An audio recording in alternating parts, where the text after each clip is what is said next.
Hi guys, the build video here. This is just an update for the tank build what I recently put out. Obviously CP got changed. In terms of skills, not really a lot has changed. It really provides on groups. It all depends on the group what I'm playing with. Obviously if I'm playing with a good group, I will run Stone Giant. If I'm playing with a slightly less better group, I will run Hardened Armor because it will help us a lot. I've noticed with this new DLC, the two dungeons are very stress heavy on tanks, so that's what I opt out and swap out for. Everything else is stayed the same. I do drop aggressive Warhorn sometimes. It all depends if a healer's running it. If a healer's gonna run it, I will normally hop out and run Magma Shell. It's just a little thing I normally do. In terms of skills, obviously they don't change like that, other than maybe Stone Giant, Harden, and them two. Moving on, gear. Gear is still the same.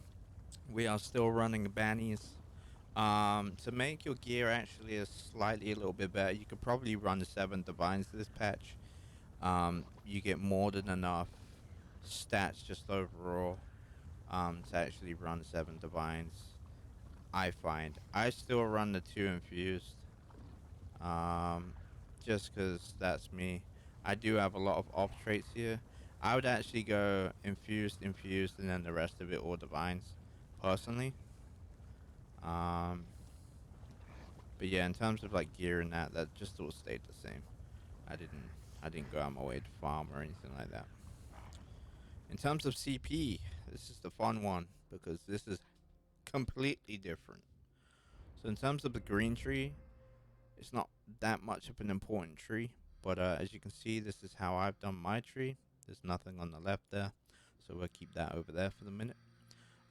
This is how I did my green tree. I find this to be probably the most reasonable one to do. Reason, you're gonna get the reduction of the way shrine cost. You're gonna get the treasure quality if you pick up a chest in a dungeon or a trial. You're gonna get the extra duration for your food or drink.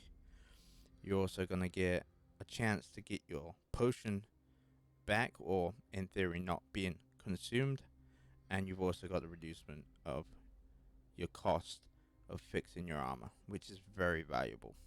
So that's what we have in the top slots. I would still probably spec like this even for PvP, and then what I would actually do is I would drop the treasure hunter and actually just run the extra 2% mount speed, um, if I was PvP.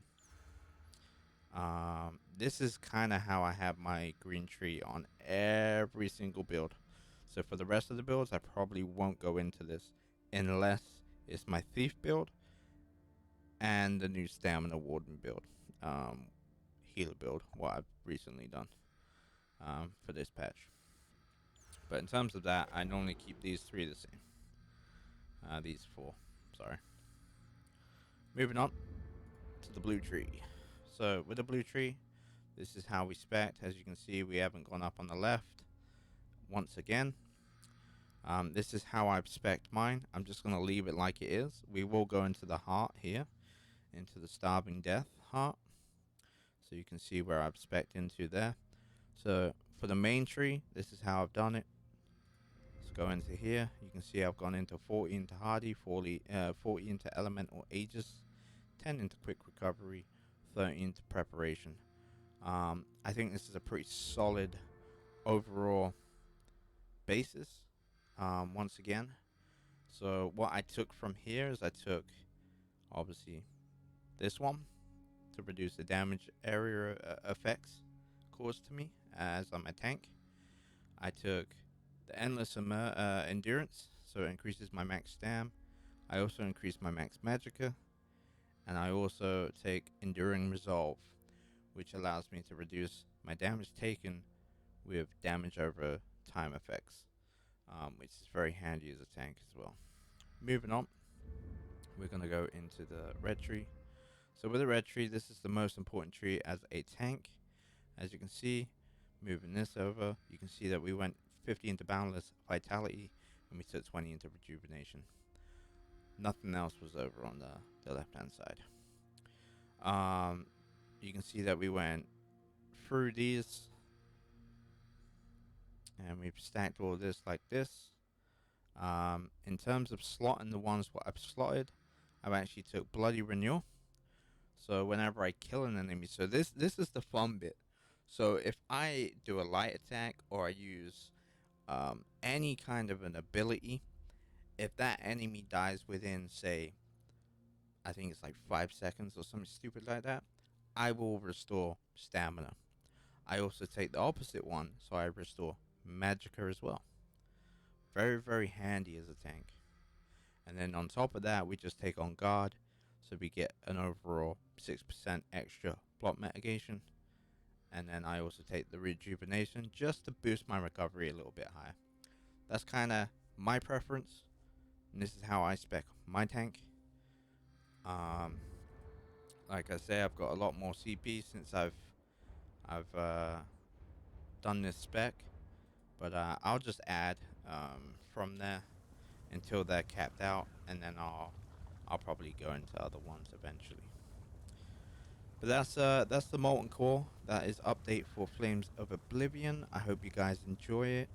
In terms of gear, what you can switch out, I mean, you can go Yol Nakrin Alkosh, you can go Yol Nakrin Olareams, you can go loads, right? There's loads of sets. If you tank, you know your sets, right? I'm not gonna go into in depth too much with the sets because if you are a tank, then you know your stuff. But that is the update. I hope you guys enjoy it. Feel free to go and try it out for yourself. I enjoy playing this with Banny's Alkosh with 2-piece Bloodspawn. That's just my preference for the DK. I do have other sets what I can switch out, like Yolnakrin and all that, but I just run this for the best part because all my Yolnakrin stuff and all that's on my Necro tank currently. So I bounce between the two tanks with different sets. But yeah, I will leave a link in the description down below for my Twitch channel. You can follow me there. I do stream 3 days a week minimum. So yeah, come hang out, come have some fun. I'll see you all there. Take care. All the best, guys and girls. And enjoy the build. Laters.